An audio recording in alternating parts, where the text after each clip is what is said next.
All right. Hello, everyone. Thanks for coming to this talk.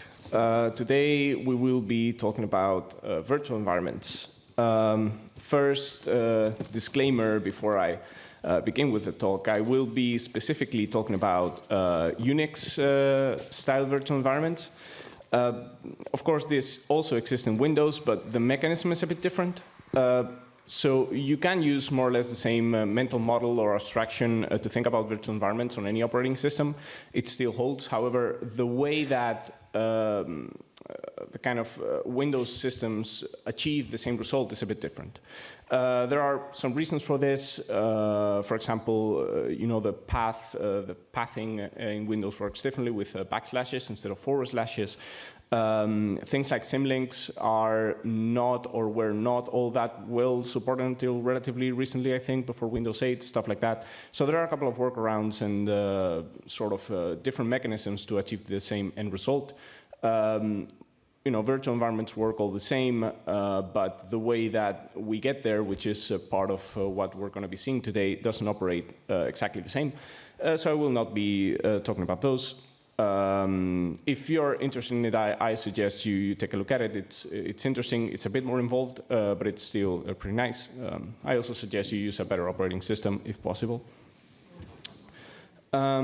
So I'll leave this always relevant XKCD as a backdrop while I talk about the motivation, I guess, and the point of this talk.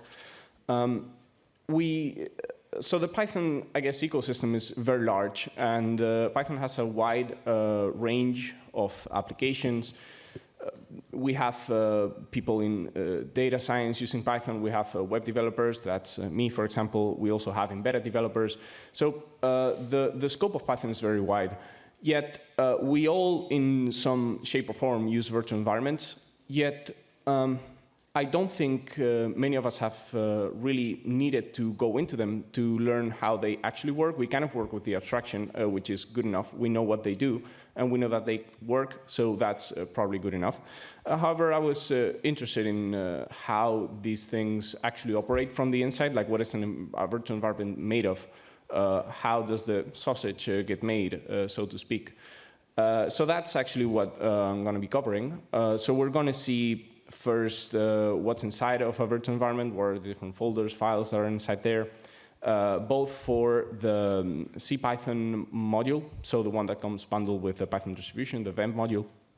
And also, I will be covering the UV virtual environments, UV, the package manager that has taken the Python world over, extremely popular. And they also bundle their own virtual environment implementation, which we will see it's pretty similar, but not exactly the same. So we'll go over the differences in how they achieve the virtual environment setup very briefly. Finally, we will see how, where's the magic behind the virtual environment being activated? What does it mean to activate a virtual environment? And how does it happen that our packages are isolated and that the interpreter reads them from where they have to be read? So that's essentially what we're going to be looking at. We'll see a bit of the CPython code that makes this happen, not too much. I will also be showing exclusively the things that are relevant to us, so don't expect like a full code walkthrough or anything. I'm certainly not an expert. But just enough for us to know what is actually happening and what the function calls do. So first, I'm going to be going over the base operating system Python installs. Most of what you will see here you probably already know, but I think it's good to go over them again, in part because it sets a bit of the landscape for what we're going to see in a virtual environment. You'll see that it's not that different. Most of what it's inside, it will be replicated inside virtual environments. So when you try to install a package onto your operating system using pip, you'll probably get a message like this. This is not something you should be doing, and you get correctly warned and prevented from doing so. There are many reasons for this. So you cannot have two different package managers handling essentially the same result. A lot of the operating systems use Python for their internal tooling. So specific versions of Python and specific versions of Python packages are required by the operating system to work. So it wouldn't be like you risk breaking your system if you actually try to change that. If you try to force it and install a different library version with pip that overwrites your operating system's version of said library, you might just entirely break different parts of your system. You should not do that. So what we see here, the images that you're seeing are just what's inside of the installation. In my operating system, they are under user bin and user lib. And the bin folder is or contains the binaries. So this is the actual Python interpreter. The lib contains a folder called side packages. Inside those side packages is where you will find all the dependencies. This is kind of the basic skeleton, which we will see replicated in the virtual environments just now. So let's see what the venv module actually does. This is the output of the tree of a virtual environment. So this is what you will see inside. There are essentially, well, 3 folders in a file. So you have bin, again, the binaries, and we will see why there are so many things inside of that binary folder.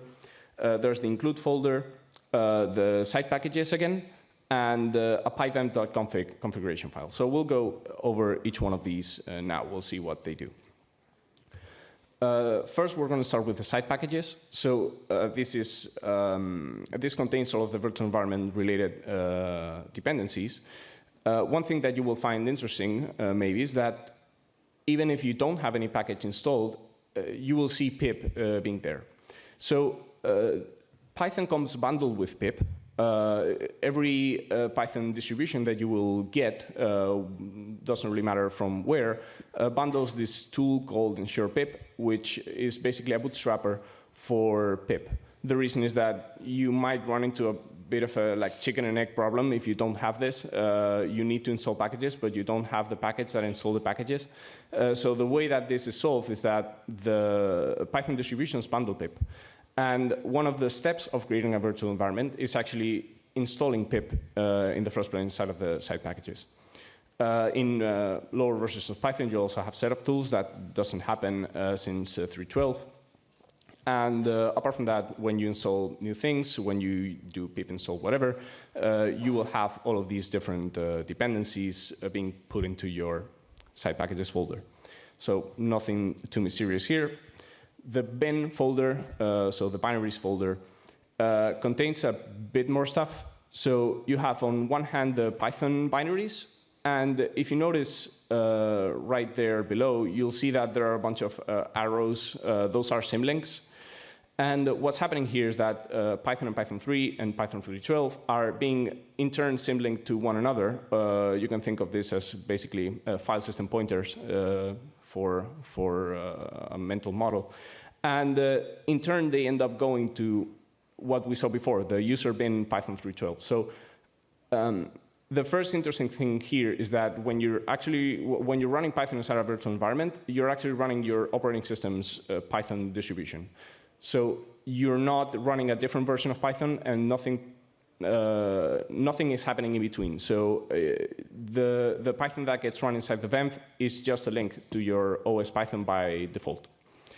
Apart from this, we have pip again, which might seem weird since we just saw it in side packages. What's here is basically the entry point.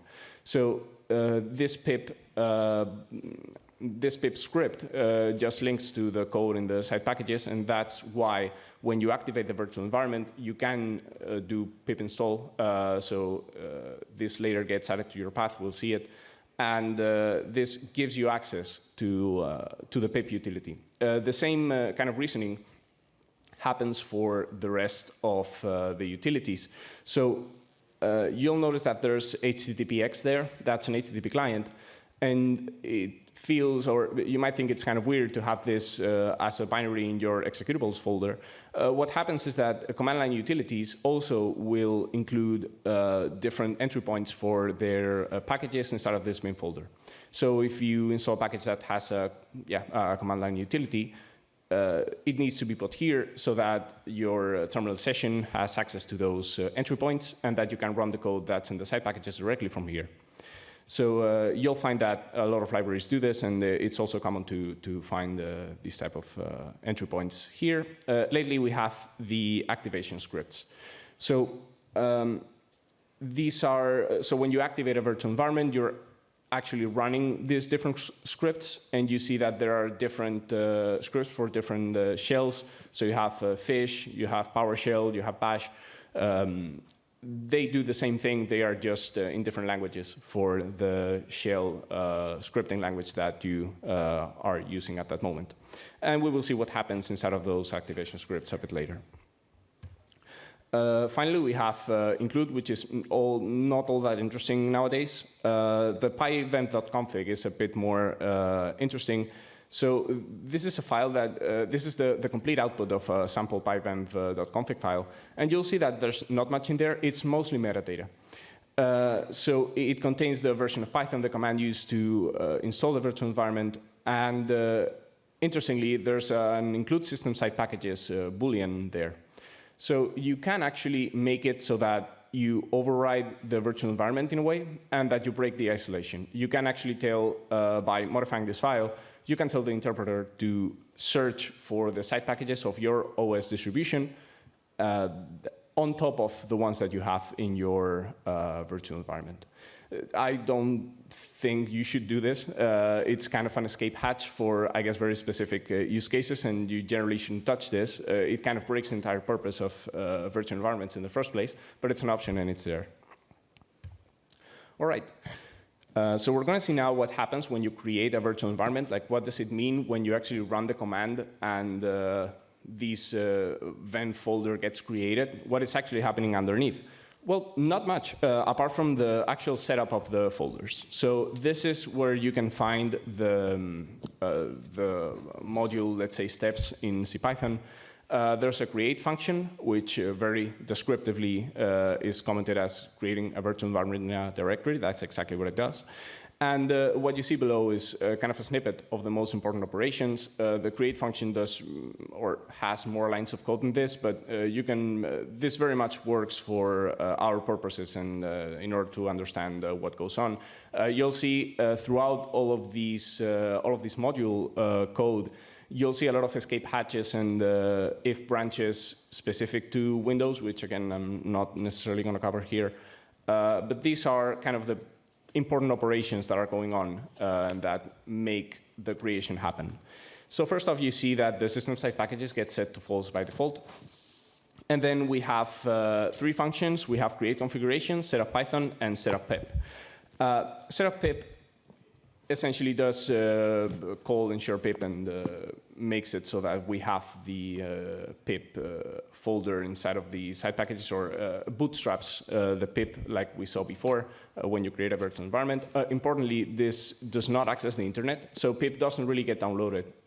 It comes bundled with the distribution, so you don't need an internet connection to have a virtual environment created, and each Python version bundles their own version of pip. Now we're going to see what goes on inside create configuration and setup Python. So create configuration, this mysterious function, is actually just the function that creates or that writes the pyvenv.config file we've seen before. It just creates that file. It doesn't do much else. Apart from that, the setup Python does a little bit more. You see there one of the branches that I mentioned where things get a bit segregated from Unix systems to Windows alternatives. But essentially what's going on here is that if you read the code and you go line by line, the setup, or this setup Python function, what it's actually doing is just linking, setting up that chain of symlinks and pointing back to your system's Python interpreter in order to have the correct kind of setup. So you see that there's also a symlink or copy function. We'll go into what this means just now. But essentially, you'll see that there's not much magic going on here. Like, you could probably hand-roll your own implementation of a virtual environment module if you wanted to seeing this. It's really not that intricate. What we're seeing here is essentially the code that creates those folders and those folder structures, which is sincerely like not very hard to follow, which is good. Also, very nice to lose the fear of seeing what's inside of the guts of the tools we use. Very easily understandable. Let's see now what happens with UV. So when we create a virtual environment with UV, you'll see that it looks very much the same. So all of these folders look very much exactly the same as we've seen before. We have our pyvenv config, we have our lib with the site packages inside, and we have our binaries. So is there any difference in how this operates? Well, there are two minor differences which are still relevant. One is that the Python interpreter is not in the same place. So notice that what I have here, or the symlink chain, is now pointing to some file inside of my local folder. So UV can pull precompiled versions of the Python interpreter. So when you use UV's Python version manager to pull a Python version, what is actually happening is that they provide a compiled version of Python. It gets pulled into your local folder, and then you can instruct the virtual environments to use that specific or concrete Python interpreter. This has some benefits. It kind of isolates the runtime from the operating system. So if you imagine maybe Debian's Python is not exactly the same as Fedora's Python, should be very much the same, but this is one way of centralizing that behavior and making it so that every environment that you create with UV will very much work the same as in any other computer, and you can think of it as exactly the same way because the exact same interpreter is being executed. It also caches it, so if you install or if you use the same Python again for other project, you already have it pulled. Then the site packages are also slightly different. So you'll see the funny red box around the twos there. If you take a look at the previous screenshot, you'll notice that there are all ones in that column, while now we see suddenly twos. What does this mean? Well, it means that one of the clever tricks that UV pulls is that it hard links, it caches the packages and it hard links to them inside of the site packages dependencies. So what this means is that if you install a version of, or if you pull a version of a package, let's say NumPy, that gets put into the UV cache, which is inside of your folder, user folder, like we've seen. And for future installations, that package doesn't really get pulled again. What happens is that hardlink gets created, which is essentially a registry. You can think of it as an additional entry into the file system that also indicates that the file exists somewhere else, in this case, inside of this project. This means that you save a lot of time, you save a lot of space because you're not pulling the same thing over and over again. This, for example, doesn't happen with regular pip. If you use just regular pip and you install different or the same version of a package in 10 different projects, you'll have exactly the same thing basically inside of your site packages duplicated 10 times. This and they have an HTTP cache and stuff like that, which makes pulling a bit faster. But essentially, the space gets the space grows, and you also have longer install times. While UV pulls the trick where there's a unified cache, and if you have the same version in 10 different projects, you'll have just one central kind of download, which saves both time and space. All right. So we only have two things to cover now, which is activating a virtual environment and then learning how or seeing how or what it means to have that environment activated, or how does it happen that after activation, the site packages from your virtual environment get read. So this is part of the output of one of those activation scripts. And the script itself is longer, but this is more or less the core of it. You can take the rest of it mostly out, and this will still kind of work. It just changes the path. So it's not really mysterious at all. It's not magic. What it's doing is saying to your terminal session, here is a folder in which you can find executables. So from now on, also look inside a bin to find where to run things from. This means that, or this is what makes it so that when you run Python or when you type the Python command in an activated virtual environment, it goes to the binary folder that we've seen inside of the virtual environment. It also does some other things, like it says some environment variables to know so that you can know whether an environment variable is activated or not. So if you use libraries, tooling, and you need to know or you want to know whether venv is active, you can check those. And it says the little prompt that you see when you activate, and you see the .venv right to the left of your prompt. But it's essentially that. It doesn't do much more. So having seen this, I guess, where's the magic? We have our, because we've seen the system Python is being run, or a pulled version of Python is being run. But how does it happen that the interpreter knows where to look for those side packages? How does it happen that it doesn't go by default to the system ones? Well, it works in very much a very simple way. When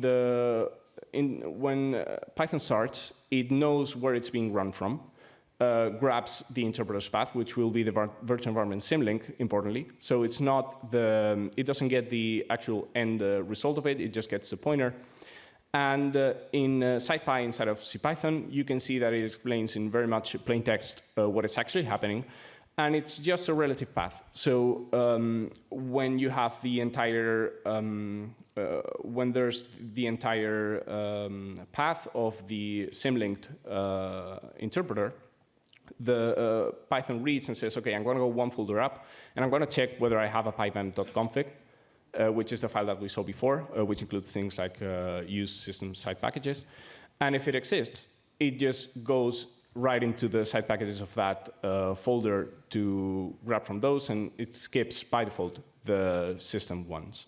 So again, not very mysterious, not very magical, and it's just a relative path finding of the packages that need to be executed and found. So yeah, that's it. I hope you learned something, and I hope you like the talk.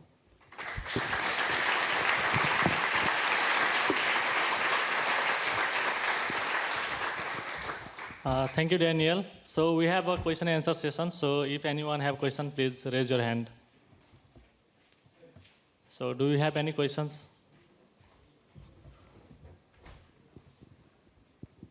What happens in UV if you change a system package file? Does UV recognize that there was some, I mean, normally you should not do that, but sometimes you're debugging things and then you go into a system package and just change something to debug some stuff. What happens then?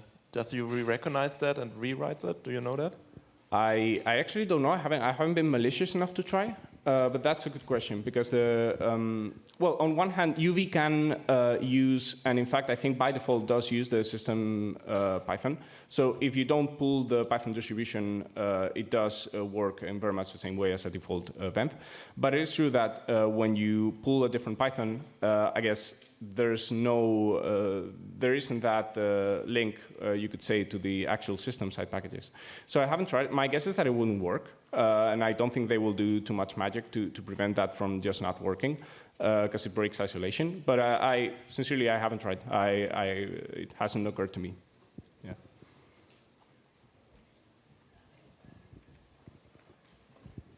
Do you have an opinion on UV hiding the venv? On UV doing what? Which hides the venv. So you just add dependencies and run, and you don't care about the venv. Yeah, I'm not sure if I have a strong opinion on that. So the thing is that it's true that maybe the virtual environment abstraction has been too present in our regular workflow.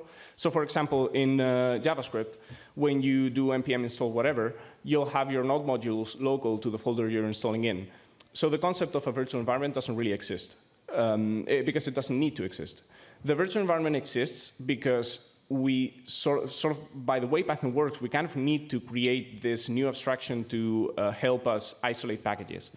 I get what they're going for, and I do think that it's better, probably developer experience, to have this abstracted from the person who's using the package manager, and not having to worry about whether an environment, like a virtual environment, even is, in order to have things that you're installing being local to your folder. So I think it's fine. I think I get what they are going for, and with the vision that they have of being this all-seeing and all-encompassing dependency management solution, I think it makes sense. So yeah, I would think it's probably okay. We've been to this abstraction of the virtual environment probably doesn't necessarily need to exist with a different organization, and I think it's fine. I think it's good developer experience to not have to worry about that to some degree.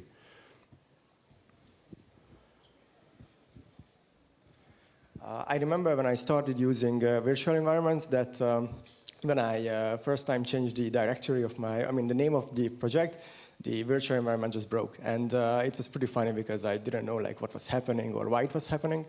I assume it's something to do with the symlinks based on this presentation, but is that correct? And I don't know in which way they broke, so I guess I cannot necessarily answer to that directly. I don't think that changing the name of the folder matters that much, or it shouldn't, but I might actually just be missing something. Yeah, I can't think of it off the top of my head. If I saw how it broke, I guess I would have more ideas, but for now, I'm blank. So do you have any more questions?